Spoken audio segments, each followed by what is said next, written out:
the beginning of March first week, and we all get excited about celebrating women, looking at the goods and not so goods and what's worked and what's not worked. So it's kind of celebration time to reinvigorate ourselves. And this happens year on year. But I do believe, after all those discussions that we've had about women in various women's panels, this discussion is unique and significant. And let me tell you at least two reasons why I believe this is different. I remember a few years back when I was on a panel like this, I told group captain that, next time I'm here for a women's session, I will come only if I see some men in the audience. I'm seeing men in the audience, so give them all a big hand. And I also said, I'd like to see at least one man in the panel. And Mr. Vijay Kumar, so honored to have you here. So yes, and warm welcome to the others too, Ms. Rukmani, Dr. Angar, and Professor Vidya Mahambre, who's the leading lady for this morning's discussion. And with that introduction, I'm going to drop the formal protocol and address you all by your first names for ease of communication. So coming back to why I believe this discussion is unique and different. We all have certain perceptions about women in terms of the strengths and challenges that they face. These perceptions are based on our specific contexts and situations. We draw inferences from them. But very often, what's true for us may not be true for the other person. So when we're looking at policy directions, which are very often huge enablers, especially for women, it is extremely important for policies to be inference and data-based. Therefore, a work like this is of monumental importance because it is based on an analysis of a cross-section of data from which we draw inferences and we see, can we create certain policy enablers? And we've had so many examples of policy enablers really having made a very significant impact, right from the grassroots to the board level.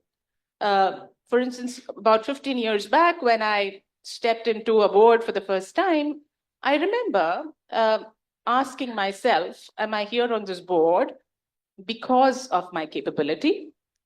Or am I here merely because I'm a woman? And there are policy enablers for that, okay?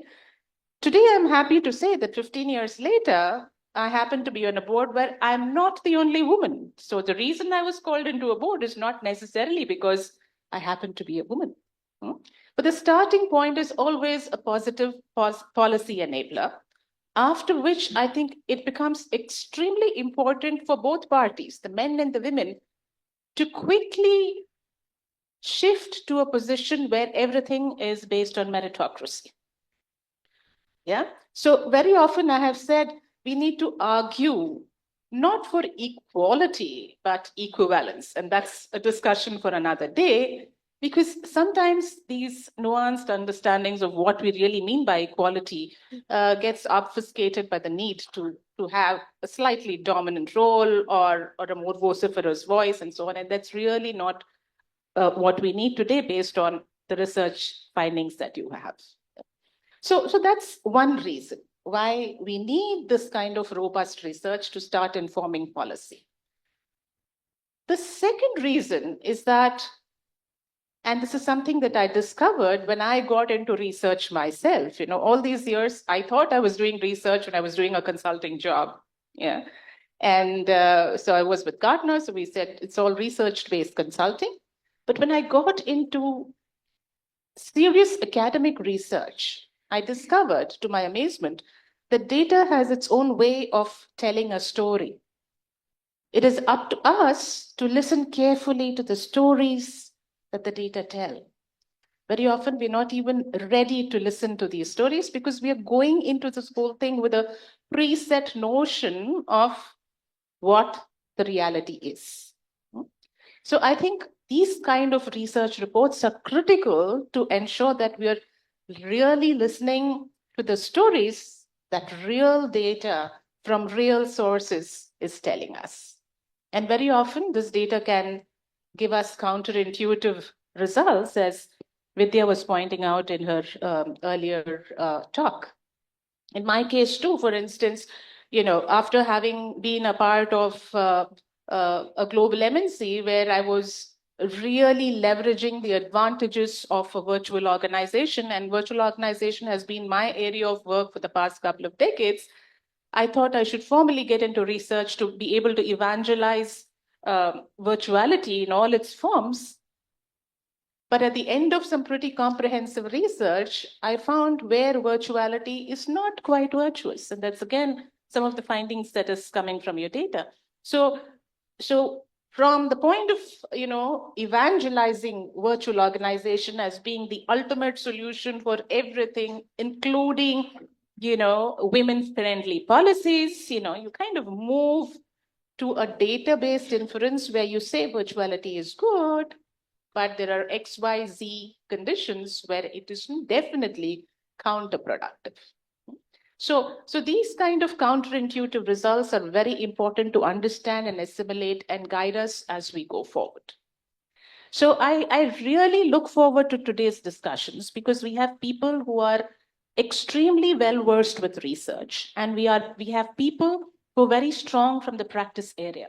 And what my work over the last couple of decades has taught me is that magic happens at the confluence of these two fraternities. So one of the reasons I have chose to engage actively with the industry, with the academic fraternity and the research fraternity, as well as the startup ecosystem, is because it is only at the confluence of this, when you're actually exchanging knowledge across these silos, that you find the real answers.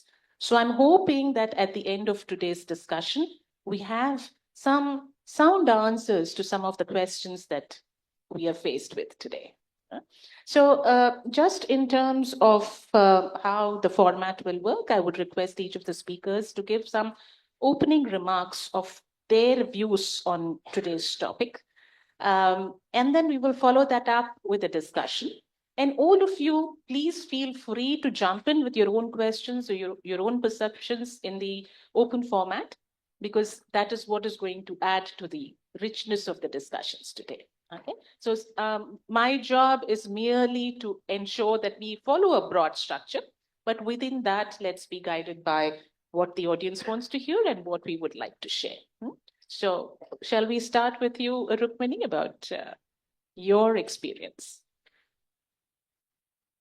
Thank you, and thanks very much for having me here today. I want to start by just mentioning one point which really strikes me as the evolution really of this discussion.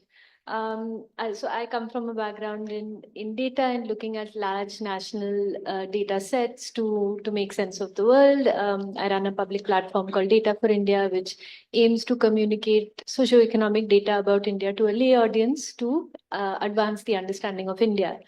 And I think in the 2010s, in the early 2010s, when the alarm bells over low female labor force participation first started sounding, when I think about that time and I think about now, I'm really struck by, uh, how much poorer we were in terms of academic work from within India, and how much poorer the conversation was then, how limited the number of people talking about this was. And when I see the conversation now, which has gone through, a couple of waves where essentially we've had 5-10 years of really worrying deeply about falling female labor force participation. And then we've had the last couple of years of seeing this rise in labor force participation for women, wondering what it all means. One of the things I want to talk about is how pleased I am to see what an advance we've had in the quality of the conversation, in the number of people, particularly Indian female labor economists, engage in this conversation. And I really want to separately make a mention of Vidya and her collaborator Soumya's work on this in the last couple of years. Not just in its quality and in the new dimensions to this discussion that have been coming out, But also, as you, particularly young people here, will have seen, every conversation in India is so polarized now, and this extends even to data, even to economics. So there are almost camps on this argument. You know, why is female labor force participation falling? What do we need to do about it? And to me, one of the great values, not just the academic quality, but one of the great values of what Vidya and Soumya's work has shown is that it's possible not to be in one or the other camp. It's possible to just purely advance knowledge. And, I think that's a net gain for everyone, for knowledge and for the understanding of this as a whole. So just wanted to make that one broad point. About women, I'll talk just briefly a couple of points about women entering the labor force and then about women who are in the labor force. So one of the points I want to make is that when we look at the data about the recent increase, and I'll say I'm willing to talk about recent increase because it's been 5 years now. You know, we shouldn't get buffeted by trends that happen every 6 months here or there. This is a big country where things change slowly. But now that we've been seeing 5 years of substantial increase in female labor force participation, we can start to examine why this is happening. And one of the things that, I feel we should talk a little bit more about is the fact that so many of the women who've entered the labor force are working in what is called subsidiary work, which means this is not what they are occupied in for the whole year, it's for part of the year. There are many dimensions to subsidiary work. It also talks about the quality and quantity of jobs that are out there, right? I mean, I'm sure everybody would like more stable employment, but this is what is there. But I also want to make the point that stable long-term work is in some ways a privilege as well. And the pressures and toll that part-time or subsidiary work can put on people, particularly on women, in whose case subsidiary work often means balancing almost full-time work at home and a part-time or subsidiary job, is not to be taken lightly. The impact that it has, not just in economic terms, but also, emotionally, mentally for women, is really something to think about. So I think sometimes labor statistics tend to be divorced from discussions around things like mental health, etc. They're seen as two separate worlds, the world of women working in farms and then the world of offices where mental health is a question. But when I look at subsidiary work, I also think a little bit about what is the toll that it puts on women, because I'm sure this is not part-time work in the way many of us understand it. That's one point. The other point I want to make is something that we've seen consistently in the numbers, which is when women do enter the workforce, what is the nature of the work they do? And one number that I will never get tired of talking about is that nearly 40% of women who are in the labor force work in jobs for which they get paid no remuneration. Labor statistics show us that nearly 40% of women in the workforce are what is called unpaid helpers, which means they work on family farms in rural areas and on family shops, small shops in urban areas. So when we're talking about women in the workforce, what does it mean to have a job in which no money comes into your hand? What does it mean for agency independence? Is this the same definition or thought of work as we have when we talk about work? So I do think that let's not stop just about thinking about women entering the workforce. What are the jobs they're getting when they're in the workforce matters enormously. And then the final point I just want to make in my introductory points is about the notion of dignity. Now, when we talk about surveys of the sorts of jobs that women want to do, particularly the jobs that young women want to do, they are very much the definition of what one would call an aspirational white collar job. They are things like teachers, they are things like nurses, they are very much professional white collar jobs. And I'm always struck by something a young woman told me in an interview a long time ago, which is she said, I want a job in which I have to wear a salwar kurta, which is pinned, where the dupatta is pinned. I carry a file and I go to an office. The nature of what she did in that office was less important to her, but the dignity of going to a job dressed like that mattered enormously to her. I think of this particularly in the context of Tamil Nadu, which is rightly proud of a very important number, which is that over 40% of all the factory jobs in the country for women are in Tamil Nadu alone. Now, that is a staggering number. It is really an enormous number. And I think it speaks a lot to the dignity that women want from jobs. And this is sometimes a conversation that I think the media gets quite wrong. There is a lot of very negative reporting around factory jobs. Of course, the conditions of employment need to improve. Everybody needs that dignity of employment.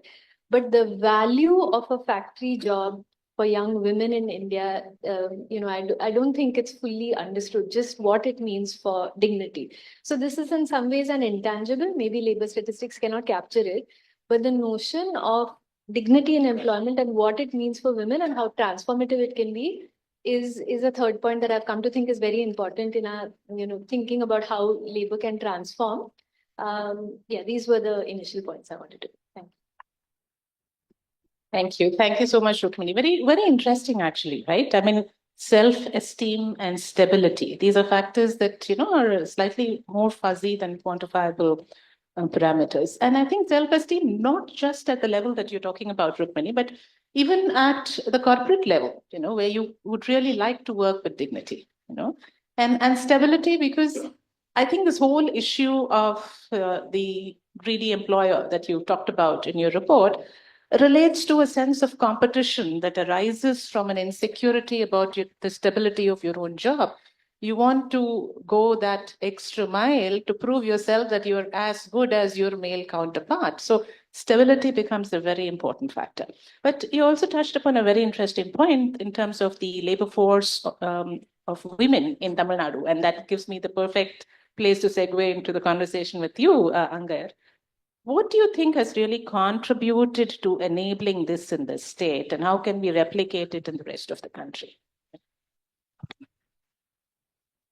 Morning all. Thank you, Vidya, for this opportunity. So before I just plunge into the answer for this question, since we have been driven in numbers a lot since morning, I just wanted to throw a random number, say 73 in front of you.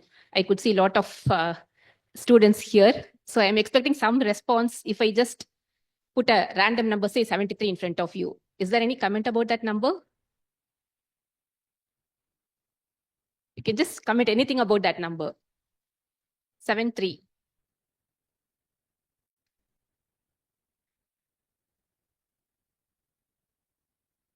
Okay, thank you. That's a good statistics.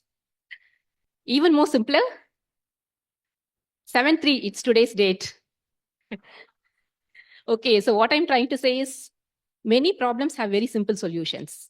And above all, 73 is a prime number. So the right date is chosen to unveil this report. And since I'm seeing that like around more than 40 to 50% of the people here, women or maybe in the middle age group, I just wanted to have a quick question.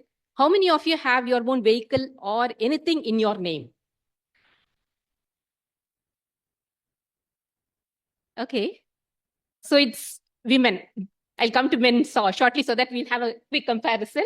So I could see that it is only 20 to 30% of the women who raised their hand. Either it could be a vehicle or it could be any property or it could be a stock, anything related to kind of monetary economic empowerment. If I come to men, can you raise your hands? How many of you have vehicles, anything in your name? See, the percentage is much, much larger. That is the reflection of what Vidya was mentioning. So basically, when we...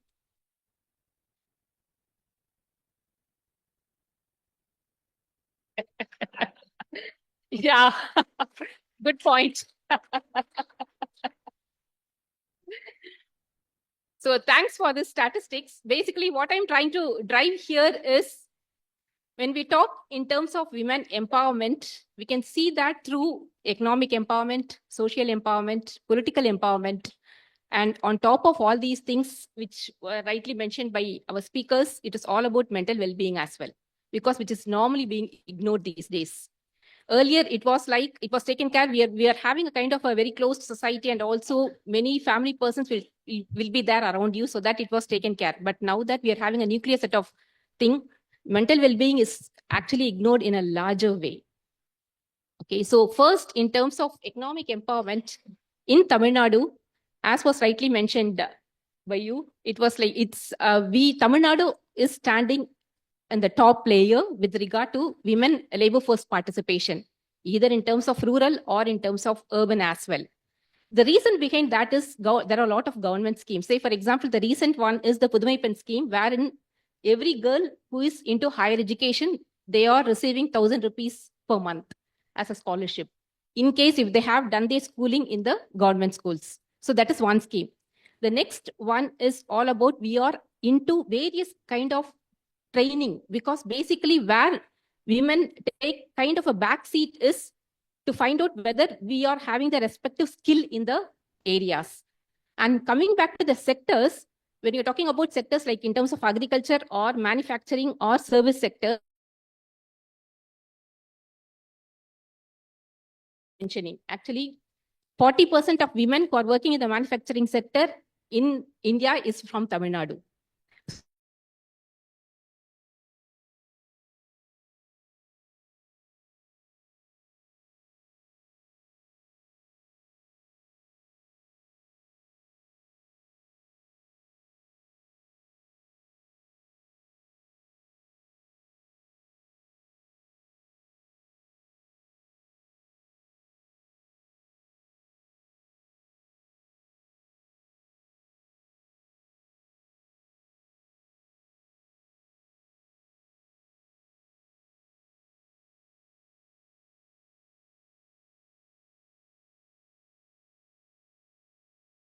Is Greaves EV, which is located in Ranipet. The percentage of women working there is around 30 to 40% of women employees. And also when you talk about Crompton, which is actually having a lot of leadership positions, it is being run only by women since the inception of that company. So these are all some good standing examples in Tamil Nadu. And this is only a kind of a tip of the iceberg. Like we have lots of other very good examples, which we'll discuss in the forthcoming thing. And one other topic that I wanted to talk about is all about entrepreneurship. One is all about skilling. The other one is entrepreneurship. See, risk, generally women tend to be like risk averse. I'm sorry to make this kind of general statement, but that is the thing that is happening. But again, in Tamil Nadu, we are having few schemes which actually gives lots of openings to women-led startups. Say, for example, more than 1,000 plus startups, women-led startups are there in the last year alone, like into 2023. So basically, it is constituting around 30% of women who are in, which is having women-led startup. So basically, when you're talking about those women-led startup, obviously, since it is coming at the startup thing, it is all about innovation. It's not just about like another MSME. When you're talking about the MSME sector, the percentage is quite huge, especially if it is an informal sector. Informal micro enterprises, you could see around 70 to 80% of women are employed, wherein there is no much of revenue, sadly. But when you're talking about MSME, again, the percentage is very less with regard to the women participating, because the access to finance is a bit difficult thing. So these are the two important aspects which I wanted to discuss, but the elephant in the room is something different. Can any one of you guess? Which is already talked about by Vidya. The triple care responsibility. Women spend around 30% of their time only in the triple care, which means that they have to take care of kids, they have to take care of the family members, they have to take care of the elderly parents in their home. So which comes under the unpaid category. So I'll leave that open for the rest of the discussion. Thank you very much. Thank you, Angir. Very, very interesting points that you make about factory work. And I think today really needs to be a feel-good day, because it's very, very important to celebrate how far we have come. I remember at the beginning of my professional journey, I was charged with the responsibility of automating some of these shop floor operations in one of the very large companies. And the management was very hesitant to allow me to come there. And I was very, very intrigued. I was wondering why. I mean, why this bias? It turned out it was not a bias actually at all. It was a very, very practical issue. They didn't have restrooms for women. So that's where we started a few decades ago. And today we find a proliferation of women on the shop floor in factories. And the Mr. Vijay Kumar here is the perfect person to comment on. Anga did mention that, yes, we have a lot of women in the factory.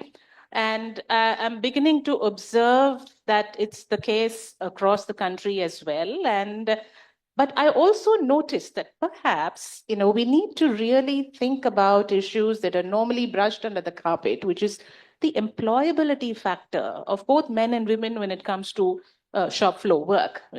Interestingly, what I found was that the women on the shop floor were handling very high level jobs like Industry 4.0 related work and automation and things like that, perhaps because of some of their inherent capabilities. So, we need to always recognize the fact that men have some very special abilities, as do women, so therefore I argue about equivalence rather than equality.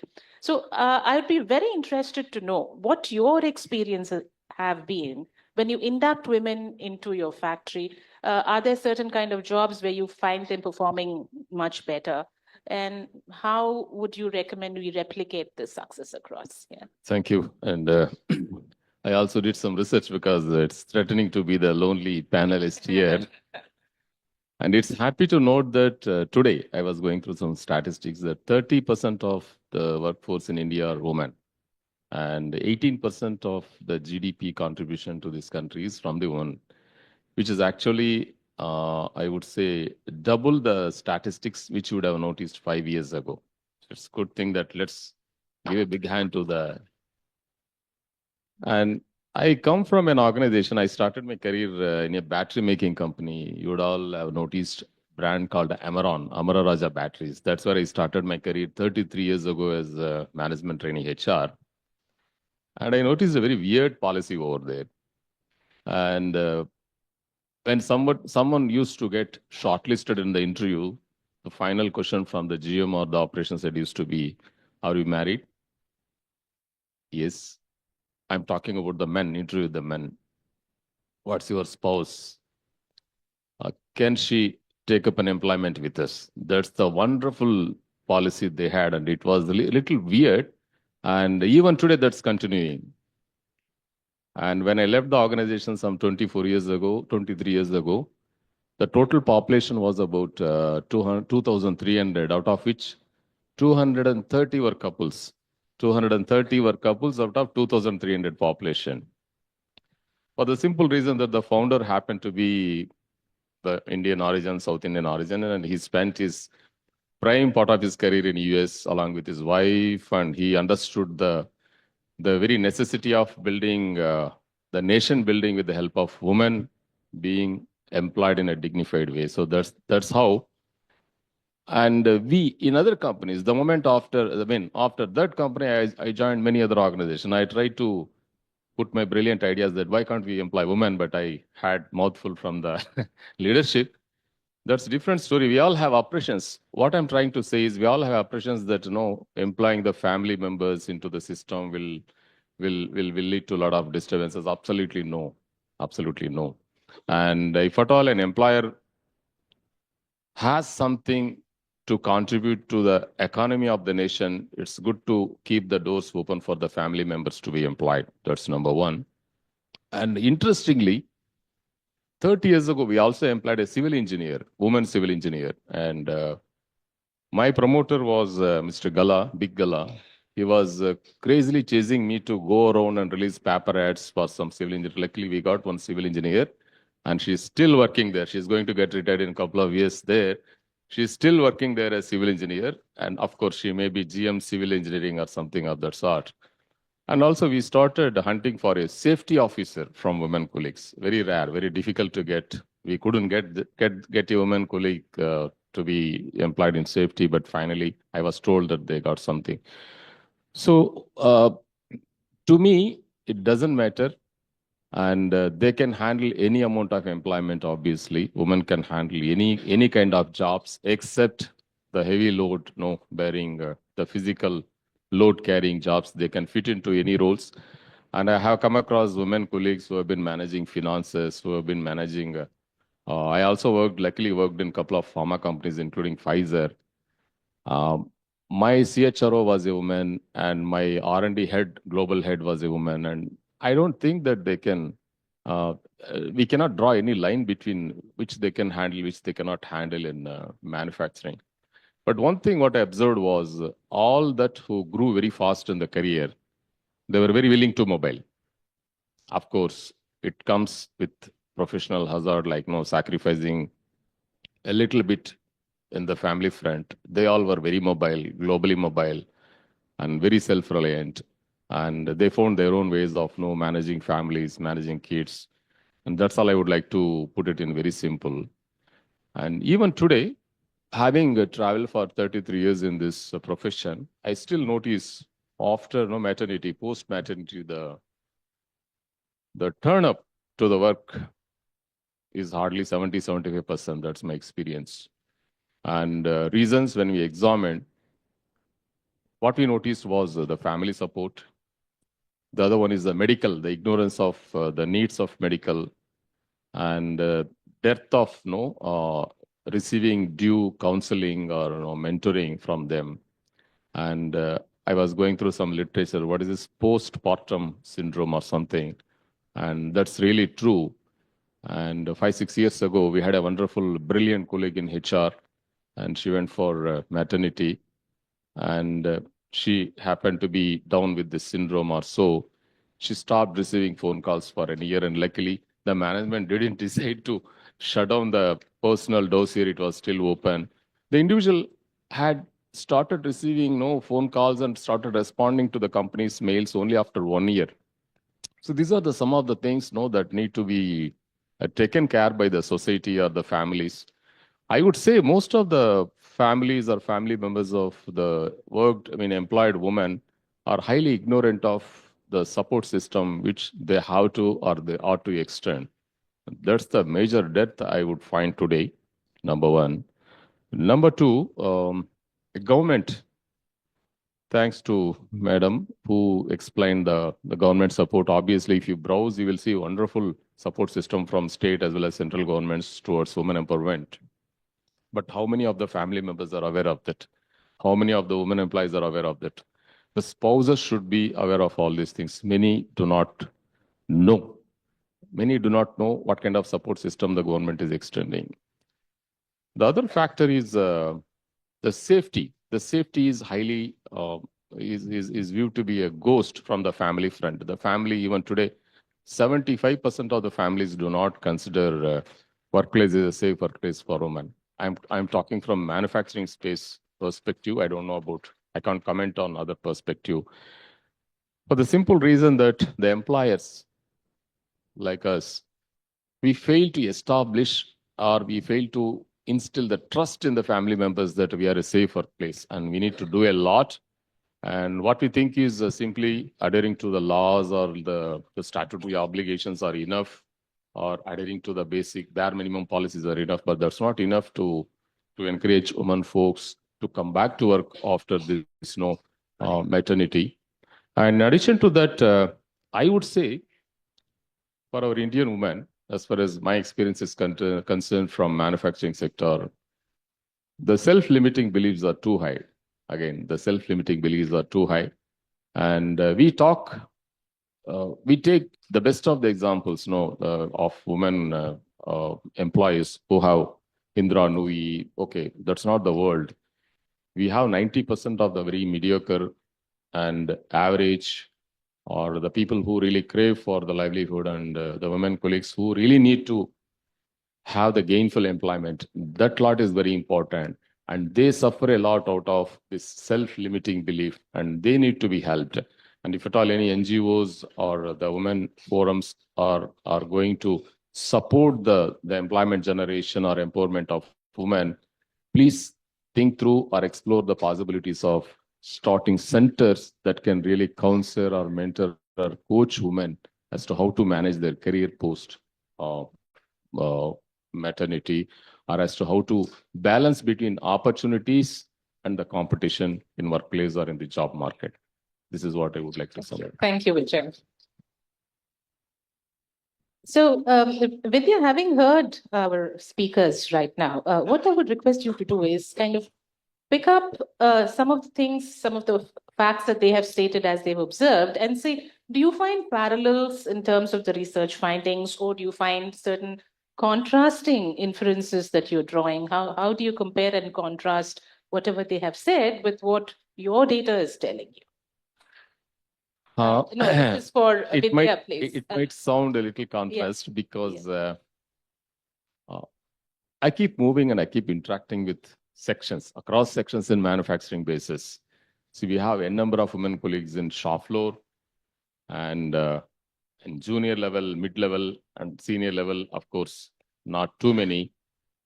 I interact with, I hear from them. I hear more than what I hear from the statistics or reports. I hear from them, and my disclaimer is this is my experience, and I'm not Absolutely. I'm not confronting or Absolutely. challenging anything. You know, there are a lot of situational issues, Vijay, and that depends on the culture of the organization, the nature of work that it is doing, and so on and so forth. So it's a little difficult to generalize across even organizations or even between two locations of the same organization. So which is why it is very important to hear from Vidya about what is the pattern she's looking at a macro level. So thank you, Sandhya, and thank you, all the panelists. If it is okay, I want to share first a couple of stories, and then we have the discussion. That time I will come back. Certainly. But even though these stories are mine, I think they can be generalized pretty safely, because otherwise we should not extrapolate saying that, as Sandhya said already, what we experience and what other experience, and can be large differences. But I think in these stories there is commonality. So first story I want to share about is my mother and her, sisters. They were in a village. So they studied till 10th standard in a village. There was no way for them to come to urban areas for further studies. But their brother came to Mumbai. Later on, he got all entire family and all the sisters. He essentially told them, you study how much ever you want to study. There is no pressure of getting married. Eventually, all of them, two of them became doctorate, two of them did post-graduation, all of them worked before the marriage, after the marriage. What this tells us is, if there are opportunities presented and if the environment changes, whether a man or a woman, everyone can thrive. But for women, one additional challenge is that they could come because their brother came, right? But many women don't have someone in urban area. So, for example, what Tamil Nadu government is doing, and other governments also is doing, is what is the housing facilities, safe housing facilities for single women who want to come in urban areas and work. Okay, so that is one thing which is still not happened in the enough proportions, because safe and clean housing remains quite in manufacturing. I know the companies have their own hostels and have for the migrants and build, but staying in a hostel which is company run, and staying in general in a hostel, it is much more freedom. So that is one thing. I think that thing is still not given enough enough importance in terms of how we build enough housing, especially for the single women who want to take up job and migrate for work related. Second story I want to share is about when the children are growing up. I think it is very important for children to see what happens in the household, right? And we have talked about like equal responsibility. So when we were young, my father essentially said to my mother, if you want to work, study further, study. So she did study when we were young. And then she got a job. Always my father was the one who took care of us over the weekends because she had to study. And so it wasn't about like he's helping. It was about he sharing the responsibility, because when we use the term help, it is like other person needs help, so I will help a bit, right? But it is more about it is our home and the responsibility should be shared equally, right? So moving that dialogue from, I think, helping to sharing more broadly is, and I'm sure men who are here are already doing, because perhaps that's why you are here. This crowd is selected, right? If you decided to attend this event, means itself you are in that group, but maybe it doesn't happen in all other households. So I think everyone spoke about how much support is required at home and how. Third story is from a corporate where I worked before. This was way back in 2007, and how the employer empathy and support can help a lot. So I was expecting my child, and my boss then was Dr. Subir Gokand. Unfortunately, he's no longer here. Later on, he went on to become a deputy governor of RBI. He left CRISIL and went to RBI. One fine day, he just asked me, have you found a babysitter? And I said, no, I'm still looking for it. He said, the area where you are living, Rao, I used to live 10 years back. And we are still in touch with that babysitter. If you want, I can talk to her. And I said, please do, sir. That babysitter means his child babysitter became my son's babysitter for 7 years till we were in Mumbai. And after that happened also, I told him, I still don't want to come to office. I still want to work from home. And there's no official policy back then in 2007 of work from home. But the employer showing that confidence in you, that if I give the choice of working from home, and that is equally important for women, I believe, or anyone, women or man who works from home, not to misutilize that, because if we misutilize the facility, the next person is not going to get that. And so I could work from home till my son became 2 years old, completely, back then. So I think it is mutual, whether it's, at home, whether in the, at the workplace, it is always both the sides that have to work together and, improve the, lives for everyone. Yeah, so maybe I can come back later, but I think on the commuting thing, I agree totally. Our survey in Chennai, which is slightly dated, maybe 2019, in Tamil Nadu, majority of the households have a two-wheeler, and majority of them used to be, or even now, are bikes, motorbikes. So that itself is a representation how automatic means. I'm not saying women should drive motorbikes, but in general, it automatically gives you this thing that how it is, transportation or the personal vehicle access is skewed. Now, of course, we have much more, women scooters and all, we see much more, but women rely much more on the public transportation, which lengthens their journey, which is inconvenient, and time trade-off for women is, much more. So definitely I agree, like lot more needs to be looked at from the commuting angle. Maybe I'll come up on the other things later on when we're having discussion. Sure. Just before we proceed into a discussion, if anybody in the audience has any questions, please write it down on a slip of paper and pass it on. I'm sure people. Yeah. Oh. Okay. If I can have those questions, it'll help me prioritize those. Yeah. In the meantime, I would like to pick on one very, very important issue that you spoke about, Vidya, and I would like to hear from all our other speakers about what they feel, because there are a whole bunch of enablers that we can think of when it comes to making the work environment better for women. We can talk about flexibility, we can talk about job rotation, we can talk about better working hours, we can talk about virtual work, so on and so forth. But the one thing that I'm not sure we have got our heads around is a huge mindset shift. Yeah. It is not just the woman who thinks that, her primary responsibility is that of a caregiver, and if a child is running a high fever, she needs to stay back home.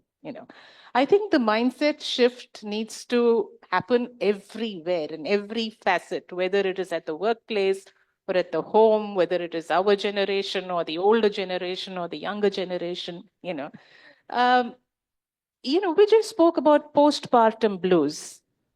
I'm wondering, why is it that no father suffers from postpartum blues? If he had taken on the responsibility of parenting equally, and I'm beginning to see some very encouraging trends in the recent generation. They're really talking about how to share better. But a few years back, at least, I've never heard of any fathers suffering from postpartum blues. Not very many organizations are giving paternal leave. They're all giving maternity leave. Yeah. Why is it not being contemplated? Why is it that, after the first 3 months, when a mother necessarily has to be with her child, the father is not given another 3 months or 6 months off to share that load of parenting and feel the pinch when he has to go to work and the child is left crying at home?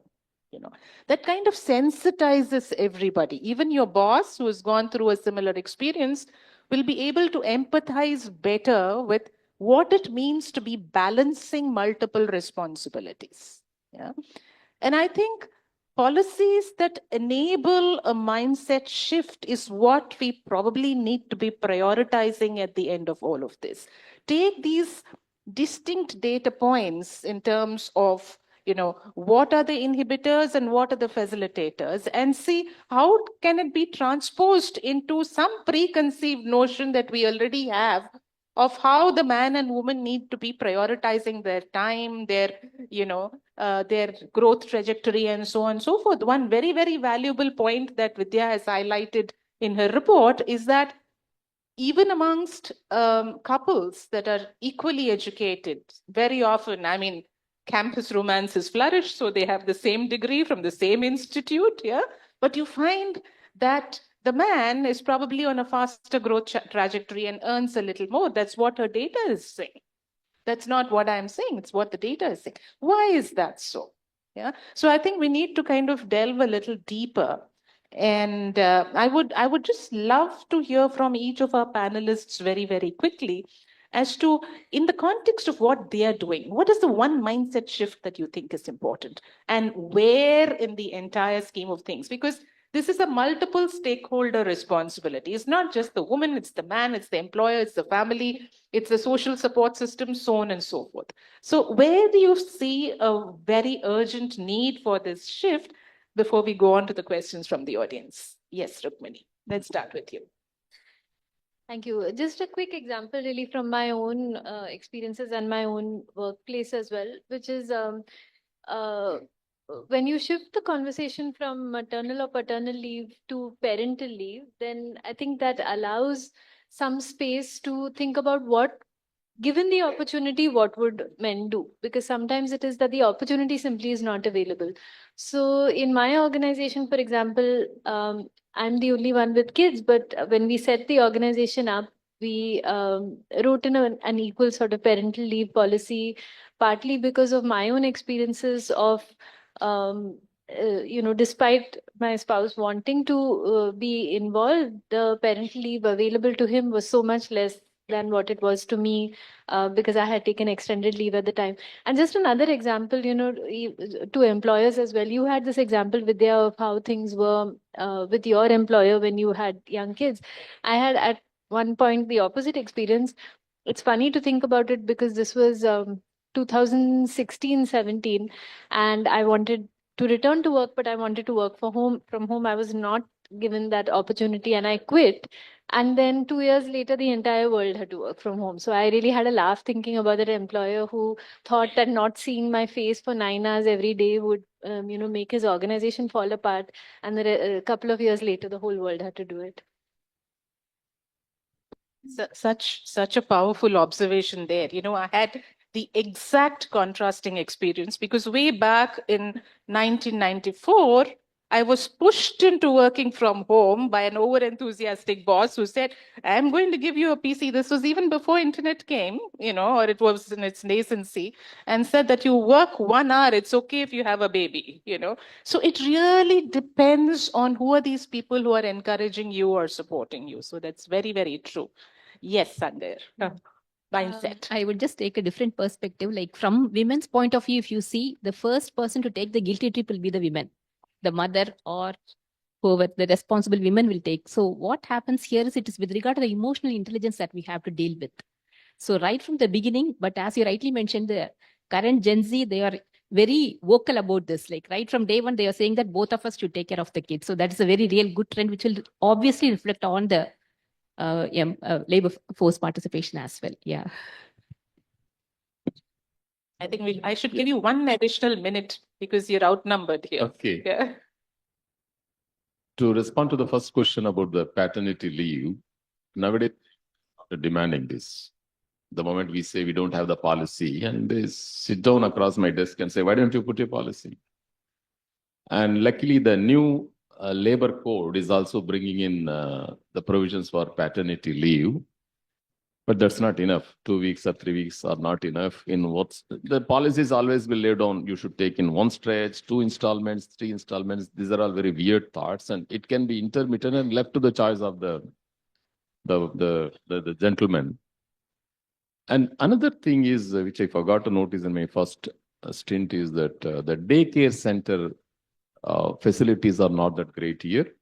And I did work for a couple of US-based companies, Pfizer and BorgWarner. I did visit many factories long ago, 10 years ago, 20 years ago. And as a part of socialization with my HR colleagues, I was taken along to the daycare centers, and the daycare centers were even attached with the doctors, the pediatricians, once in a day. That was the degree of importance they used to give. And we don't have, unfortunately, we don't have a legislation to enforce certain guidelines for daycare centers. And also, as Vidya mentioned about the single woman accommodation. And these two things are functioning on commercial lines today in India. And to take care of your kid, you need to spend 15 to 20,000 in a daycare center. But these two things will have to be addressed in India, and the legislations will have to be brought in. And I can say NGOs can play a great role in doing or aiding these great daycare centers, and there has to be a stipulation that enforces employers to find a daycare center for the women colleagues, and to find a nice, decent, safe accommodation for women colleagues. These two factors do add a lot of pluses and minuses. In absence of these two, women coming from 800 kilometers of distance post maternity, they won't turn back, I think, because these two things are not available with them. You can adjust with 5 or 6 women colleagues, but once you become a mother, you need to have a little more protected and serene ambience. Right. These are the two things, I think. Right. No, very, very important point, Vijay. But I would just like to stress that it's not the numbers that matter. Whether it is government or corporates, they all say, hey, you know what, we have set up so many daycare centers. Now, this is such an sensitive issue with any parent, especially mothers, that you don't want to compromise on the quality of care given. So just a daycare is not enough. High quality daycare where you know that the child is being taken good care of, loving care of, is absolutely essential. And I think we have a very, very long way to go there. Quick thoughts from you, Vidya, on the mindset issue? Yeah, 2 thoughts perhaps. Yeah. One is that I don't think we recognize, frankly, the contribution of men who, in fact, like most of the mentors and most of the support that women get, whether the organizations or at home, there are a lot of men involved. I know one company who actually celebrates that, and the men who work, help in or share the responsibility at homes, they in fact give them that household, they give consumer durables to encourage, other men to take up. So I think recognition that the trend is changing, and there is a lot of men who are involved in equal share, because once you there is a lot of demonstration effect. Right? If there is a demonstration that, yes, there are men who help and take equal responsibility, lot more other men who want to do will also automatically do. There is enough research which shows that demonstration effect works. Yeah. That is one. So we need to celebrate that. Second, I think women need to understand that we should ask for help. Many times I think, and I have done this myself, that we don't ask for help when we need help. Right. So that mindset we need to change. There is no ideal, I think, mother or ideal wife, that kind of thing. But how maybe Kerala has started, I don't know, there is no impact evaluation. Just now they've started in the textbooks, having this conversation. So from much younger age, have these, conversations around that. But coming back to daycare, since you mentioned the quality daycare, one thing I mentioned in my opening remarks, that in India, we haven't tried enough school-based daycare. Because school already parents trust. That's why the child is in that school, right? So in Western countries, there is a daycare, which in the school premises only it happens after the school. Right. If you have a daycare which is at the employer place, kid needs to be transported from the school to the employer place, which simply not feasible for a couple of hours. Right. So I think some state government needs to take a lead in terms of trying to do those pilots, so we can see if that improves. Okay. Very good point, Vidya. And since we're a little hard pressed for time, I'll go on to questions from the audience. Vijay, you should probably be taking this question, because the question from Mr. Srinivasan of Penguin Consultant is, what is the reason that women are not employed so much in the manufacturing side? We all know that they are kind of inundating the services sector. He mentions industries like cement, sugar, paper, etc. Quick answer to that. Today, absolutely. Majority of the employers, they don't have any averse to employ women. Absolutely no. barring a few MSMEs. I'm not underquoting MSMEs because they have their own no cost or economic constraints. We are not averse. We are not at all averse. But I would say, I will re-emphasize the same, the self-limiting beliefs do come in way. And I do agree that most of the employers, even today, live in a kind of notion that women cannot carry out this work, that work. And I told my example, 32 years ago, we had a civil engineer who has been supervising or overseeing the constructions, the tunnels and new sites and commissioning and erection, whatnot. So we are not averse to that. But in pockets of generations at board level, yes, the stigma is there, and it only will have to be addressed by statistics and some of the powerful, I don't want to say legislations, powerful themes and stories will have to address that. We are not averse to. In fact, 75% of my shop floors are full of women colleagues. I would say that mostly electronics and electronics and communication things. The another thing I would like to mention here, it's not a negative rider. If I ask majority of my women colleagues at shop floor level about their career ambition, I'll get a blank face. That's not a welcome note in manufacturing. And they don't see a career. I'm talking about a diploma or an ITA who's working in the shop floor assembling machines or a little supervising this. They don't see a career beyond 4 or 5 years. An average workforce I'm talking about, among them, there could be bright spots. As she said, a lot of counseling, a lot of mentoring, and a lot of the social service kind of bodies will have to come into. It's not that the employer can create. The NGOs can create avenues for this kind of wonderful women workforce to go and seek support as to how to ideate or blueprinting their own career.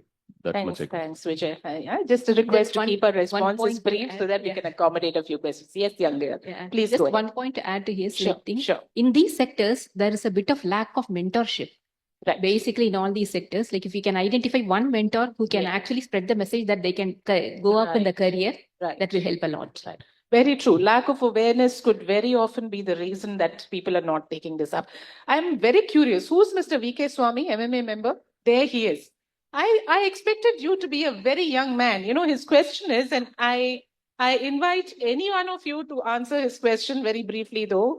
How about workplace becoming a place of romance if employed? Your comments. That's a very. The answer should come from the other side. Sorry, what did you say? The answer should come from the other side because we From can see the a lot other of side. young generation there. Does any one of the panelists want to respond to that? I didn't understand the question. What's that? No, he says, how about workplace becoming a place of romance? I mean, you see that as a great motivator for women to come to work. I mean, that's definitely a motivator for, campuses, right, Vidya? I mean, But the question has one positive aspect, meaning that we are having 50-50 men and women. It gives a choice of. yeah. Okay. Yes, please. I think we have time for a couple of quick questions. Yeah.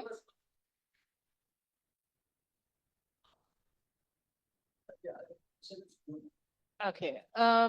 What practical steps can businesses take to ensure women are not only included in the tech-driven future, but also empowered to take leadership roles in this transformation? My answer, my very honest answer to this question is we have to work as quickly as possible to make the place as gender agnostic as possible. When we go to the workplace, I think it is important for each one of us to actually forget that, we happen to be a woman or we have, one is a man. That's extremely important. And the moment it's not there in our mind that either I need special privileges as a woman or, on the other hand, I'm expected to do more. If we don't go with that mindset, and my work and capabilities are going to be judged only based on what is the benefit that accrues to any organization, I think the leadership role will come by itself. I can say so from my own experience. I'm very often asked this question. I mean, how did you navigate your career, and how is it that you've been given these kind of responsibilities? And my short answer is there is no method to the madness. If I, to impress all of you, I could say why I had this fantastic career plan in front of me, and that's how I navigated my career. No, the short answer is no. Why was I given key responsibilities? Because somebody thought that this is a donkey that will deliver the goods. As simple as that. A hardworking donkey who can be relied on to deliver the results. Okay. So what matters at the workplace is your ability to deliver results. Yeah. And just go there with that mindset. Forget about the fact that you're either at an advantage or a disadvantage because you're a woman. And at the workplace, you're so involved and passionate about what you do. And chances are, if you're part of a team that believes the same way, this difference should cease to exist. Yeah? So the backlash that Vidya was talking about will not exist the moment the men have the confidence that, hey, this lady got promoted because she is better than I am. Yeah, not because she happens to be a lady. Yeah. So those of us who feel that sense of inhibition, please forget about it. Just go about your jobs as best as you can, and I'm sure you will get to the leadership roles that you aspire. Okay, this question is, thank you. Mr. Vijay Kumar, Yeah. have you personally overseen any policies that has made diversity, equality, and inclusion more prominent? Yes. I'm in the process of sitting with some of my senior colleagues and framing up a policy. This is about identifying the roles in which women only should be employed. I mean, the ideal roles, I'm not sounding very partial, ideal roles in the sense, plan is to identify at least 20 to 25% of the roles wherein for next 5 years, only women should be employed. So this is a degree of determination with which we are working. I am part of it and proud to say that I am part of it. Maybe in a year's time, Breaks India can put this into practice. This much I can. Thank you. Any other questions? Yeah. Okay, I think we've run out of time. So, yeah, is there another question also coming up?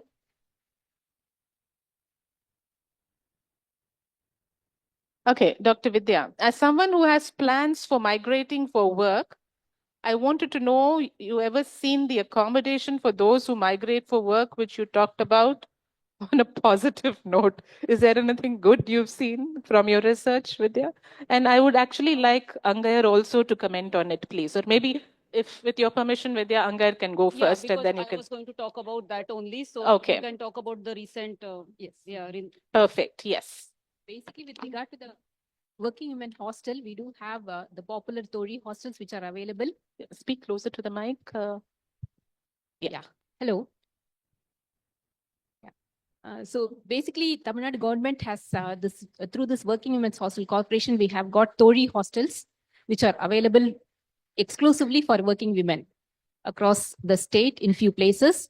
But there are plans to expand or to scale up that as well.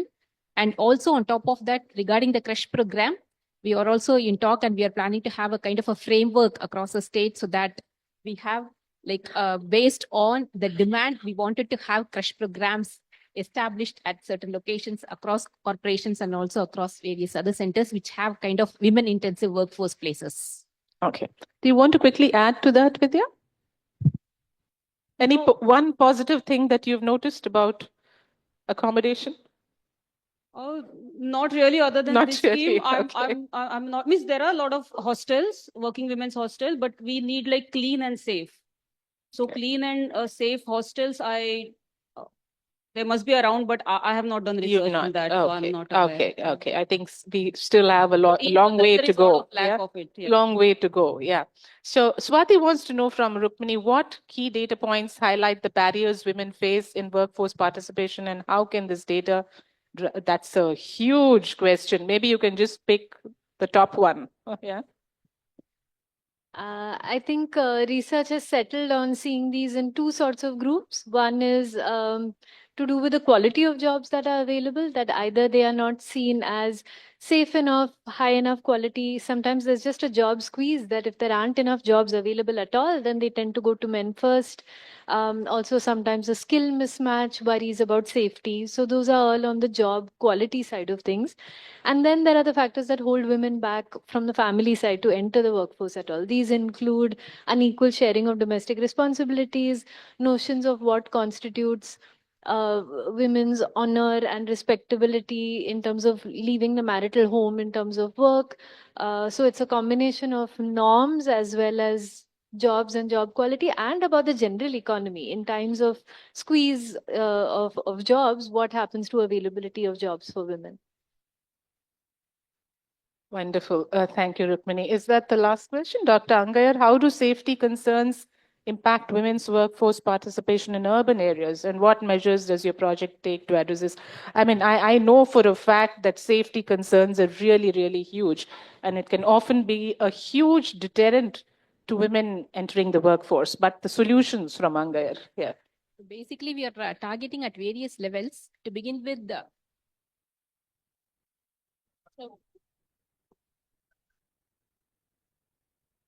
thank you.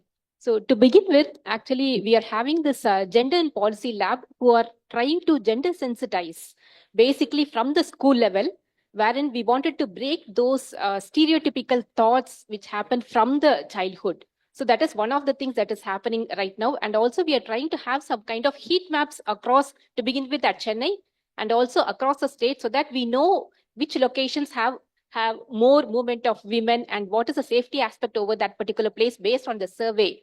And also we are also planning to have some kind of integration with the Kavalan app. I don't know how many of you have seen or have heard about this Kavalan app. So through that also we are trying to have some kind of initiatives through which we wanted to have some kind of good street lights in the workplaces, or also in the way to that particular places, and also those things we're also working on that. So these are just in the infancy stage. I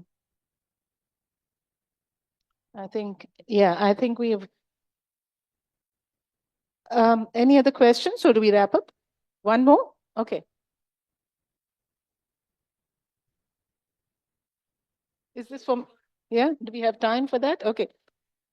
What is an advice, or there was some other question before that? Yeah, did we skip it?